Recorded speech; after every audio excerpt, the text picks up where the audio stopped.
பிரியமான தேவஜனமே, இப்பொழுது நாம் பார்க்க போகிறது அதனுடைய தொடர்ச்சி, இரண்டாவது பகுதி. இது என்னன்னு கேட்டீங்கன்னா, யூதர்களுக்கு கொடுக்கப்பட்டிருந்தது இல்லையா, ஆராதனை, நியாயப்பிரமாணம், அதே நேரத்தில் கிறிஸ்து, பிதா, அனைத்தும் யூதர்களுக்கு கொடுக்கப்பட்டது அனைத்துமே அப்படியே நமக்கு திருப்பி கொடுத்தார் அல்லவா, புறஜாதிக்கு கொடுத்ததுனாலே அதை குறித்து எப்படி என்பதை குறித்து நாம் பார்க்க போகிறோம். இதுவும் அப்படியே ஒரு கூடாரம் தான். சற்று கவனிங்க. இங்கே திரும்பவும் நான் ஒரு கூடாரத்தை போடுகிறேன், கவனிங்கள். என்னையா இந்த கூடாரம் நம்ம இருக்கிற கூடாரமா, ஏதாவது குழப்புறீங்களா என்ன கேட்காதீங்க. இதை புரிஞ்சுக்கங்க. பார்த்தீங்கன்னா உங்களுக்கு தெரிஞ்சிடும், புரியும், கண்டிப்பா புரியும். நான் எடுக்க ரொம்ப ஈஸியாக தான் எடுக்கிறேன். கவனிங்க, 2. இப்ப கவனிங்க, இங்க அதே, அதாவது குத்தவிளக்கு, அதே 12 அப்பம். இப்ப இதை குறித்து நம்ம தீர்க்கமா பார்க்கலாம். இப்ப கவனிங்க, இதை நமக்கு இங்கே இருக்கிறது அத்தனையும் நமக்கு கொடுத்தார். இப்ப கவனிங்க, இங்கே கிருபாசனம் என்று சொல்லப்பட்டிருக்குது. இந்த கிருபாசனத்தின் மேலாக 2 பட்டயத்தை வைத்துக் கொண்டிருக்கிற 2 கேருபீன்களும், ஆரோனுடைய திறவுகோல், ஆரோனுடைய அந்த கோல், துளிர் விடுகிற கோல், மன்னா மற்றும் 2 கேருபீன்கள் எல்லாமே அதற்குள்ளாக வைக்கப்பட்ட 2 ஒத்த கற்பலகைகள் அதற்குள்ளாக வைக்கப்பட்டிருக்கிறது. இதை நீங்கள் புரிந்து கொள்ளுங்கள். நீங்கள் வேணும்னா அந்த புத்தகத்தில் பார்த்துக்கங்க. இப்போ நம்ம இதில் பார்ப்போம். கொஞ்சம் தெளிவாக புரிஞ்சுக்கங்க. இவருக்கு கொடுத்த இதே இயேசு கிறிஸ்துடைய பலி, இந்த பலி இவர்களுக்கு கொடுத்தார். அப்பொழுது நாம் இல்லை, யூதர்களுக்கு கொடுத்தார். யாராவது விரல விட முடியுமா உங்களால? நம்மளுக்கு தான் கொடுத்தாருன்னு. நீங்க கிடையவே கிடையாது. அவர்கள் இயற்கையான 4 பண்டிகையானது பெந்தகோஸ்தே பண்டிகை முடிச்ச பின்னாடி எக்கால பண்டிகை வரத்துக்கு 2000 வருஷம் ஆச்சு. அந்த 2000 வருஷத்துக்கு அப்புறம் தான் எக்கால பண்டிகை 3 எக்கால பண்டிகை வந்தது, எல்லாரையும் கூட்டி சேர்க்கிற பண்டிகை. இது வரைக்கும் அவங்க இல்லவே இல்லை, சீன்ல கிடையவே கிடையாது. புறஜாதி என்றாயிடுச்சு. புறஜாதிக்கு இப்ப கொடுக்கப்பட்டது அத்தனையும் நிறைவேற போகிறது. இப்ப கவனிங்க, இந்த இடத்துல இந்த பலி ஏற்கனவே கொடுக்கப்பட்ட இயேசு கிறிஸ்துடைய பலியை தான் நமக்கு தேவன் கொடுத்தார். இவர்களுக்கு இந்த 7 குத்து விளக்கு இயற்கையாக தான் இருந்தது. காரணம் என்னவென்றால், இவர்கள் ஆசாரியன் எண்ணெயை ஊற்றி எரிய விட்டால்தான் இவர்கள் அத்தனை பேரும் வாரம் முழுவதும் எரிந்து கொண்டிருப்பார்கள். இல்லாவிட்டால் சூரிய வெளிச்சத்துக்குள்ளாக வெளியே போயிடுவார்கள். காரணம் என்ன, அதுக்கப்புறம் உலகத்தோட கலந்துருவாங்க. இது ரியலா இங்க கொடுக்கப்பட்டது. அதே போலதான் இங்கேயும் கொடுக்கப்பட்டது. சற்று கவனிங்க. ரியல் பலி இங்க 7 நட்சத்திரம், அதாவது 7 குத்து விளக்கு என்று சொல்லப்படுகிற அது நமக்கு கொடுக்கப்பட்டது 7 சபை காலங்கள் என்று சொல்லப்படுகிற குத்து விளக்கு. இதை குறித்து நம்ம அப்புறம் பார்ப்போம். இந்த 7 சபை காலங்கள் இருக்கிற இந்த குத்து விளக்கு, இந்த 12 அப்பங்களும் இவர்களுக்கு கொடுக்கப்பட்டதுதான். 12 அப்போஸ்தலர்கள் தான் 12 அப்பம். அப்பம் என்றால் வார்த்தை. இந்த அப்பமானது இவர்களை விட்டு நம்ம கிட்ட வந்தது.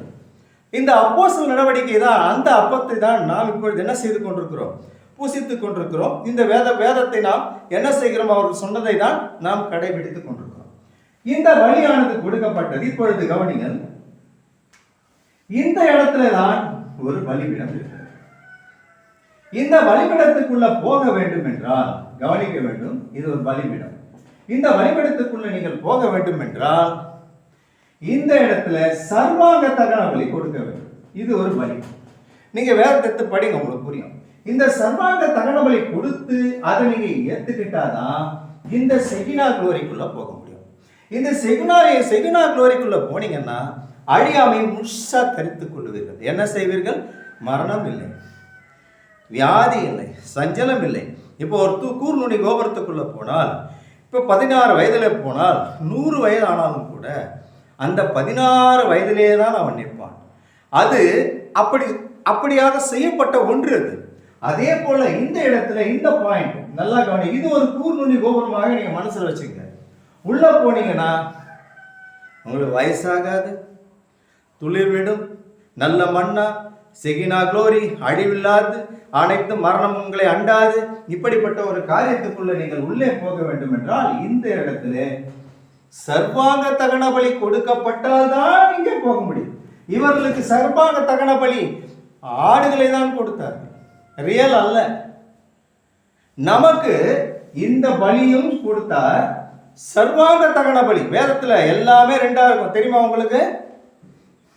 என் பாவத்துக்காக அடிக்கப்பட்டார், என் அக்கிரமத்துக்காக நொறுக்கப்பட்டார் வேதம் சொல்லும். பார்த்துக்கிறீங்களா? அதே நேரத்தில் நீ கவனிக்கும் பொழுது நான் ஜெனிப்பித்த தாசனும் நான் ஜெனிப்பித்தவரும் நான் தெரிந்து கொள்ளப்பட்ட தாசனும் என்று எழுதப்பட்டிருக்கும். தெரியுமா உங்களுக்கு?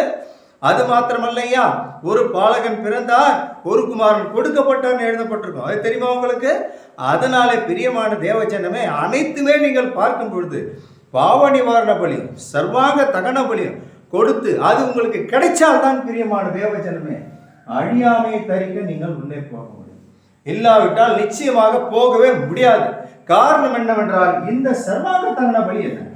இந்த சர்வாங்க தகன பலி எங்கே இருந்து வந்தது? இது எப்படி? இது வேதத்தில் இருக்கிறதா? அதாவது ஞானமுள்ள மனம் இதில் விளங்கும், புத்தியுள்ளவன் கணக்கு பார்க்க கடவான். வேதம் மிக மிக தெளிவாக சொல்லியிருக்கிறது. அதனாலே பிரியமான தேவஜனமே, நீங்கள் நான் பேசுகிறது அல்ல, எவ்வளவோ செய்தியை கேட்டிருப்பீர்கள்.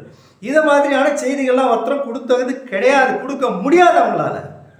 அதனால பிரியமான தேவஜன், நான் சொல்லுவதை வேதத்தில் ஆராய்ந்து பார்க்க வேண்டியதுதான் ஒரு கிறிஸ்தவனுடைய கடமை.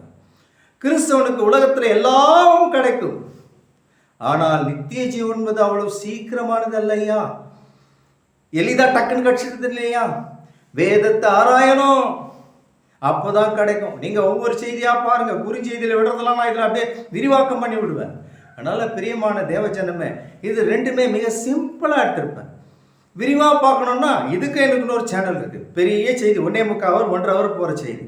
அது இன்னைக்கு பார்க்கறதுக்கு ஆள் கிடையாது. அதனால முடிஞ்ச அளவுக்கு 5 நிமிஷம் 6 நிமிஷம் 3 நிமிஷத்துல எவ்வளவு சீக்கிரமா கொடுக்க முடியுமோ அவ்வளவு சீக்கிரமா கொடுத்துட்டு போறேன். அதனால கண்டிப்பா பாருங்க, ரெண்டுத்தையும் பார்த்தாதான் உங்களுக்கு இது புரியும். ஆனால் இல்லைன்னா உங்களுக்கு புரியாது. இதுல நிறைய காரியங்கள் இருக்குது. இந்த இடத்துல வரும்பொழுது நீங்க பார்த்தீங்கன்னா அதே 4 ஜீவன்கள் மூடி இருந்தது. இது என்னன்னு உங்களுக்கு சொல்லல இல்லையா? கவனிங்கள், இந்த இடத்துல இருக்கிற கிருபாசனம், இந்த இடத்துல இருக்கிற அப்போஸ்தலர் நடவடிக்கை, இந்த இடத்துல இருக்கிற 4 ஜீவன் இங்கே மத்தேயு, மார்க்கு, லூக்கா, யோவான்.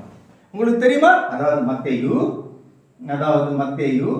மார்க்கு, லூக்கா, யோவான், இந்த 4 ஜீவன்களும் 4 சுவிசேஷங்களும் இந்த கிருபாசனமாகிய அப்போஸ்தலர் கிருபாசன பட்டியை மூடிட்டு இருக்கு. தெரியுமா? இங்க கவனிக்கணும், 2 கேருபீன்கள் இருந்ததுன்னு உங்களுக்கு சொன்னேன் இல்லையா? 2 கேருபீன்களும் பலிக்கு உண்டானது. பட்டயத்தினால வெட்டப்பட்ட பின்புதான் இதற்குள்ளாக நீங்க போக முடியும், இந்த கிருபாசனத்தை பார்க்க முடியும். இந்த கிருபாசனத்தை குறித்து நான் அடுத்த செய்தி எடுக்கிறேன். அப்ப அந்த கிருபாசனத்துக்குள்ள என்ன இருக்குது, அதனால வந்த விளைவுகள் என்ன, அந்த கிருபாசனத்துக்கு போனவங்களுடைய நிலைமை என்ன அப்படின்றது நான் அவனுக்கு காண்பிக்கிறேன். பிரியமான தேவஜனமே, கர்த்தர் உங்களை ஆசீர்வதிப்பார். அதனால இன்னும் அநேக செய்திகளை விடும் இந்த செய்தியிலிருந்து இந்த சேனல் வந்து வரும். தயவு செய்து சப்ஸ்கிரைப் பண்ணி பாருங்க. கர்த்தருக்கு சோதரம். தேவன் உங்களை ஆசீர்வதிப்பார். அடுத்த செய்தியில் உங்களை நான் சந்திப்பேன்.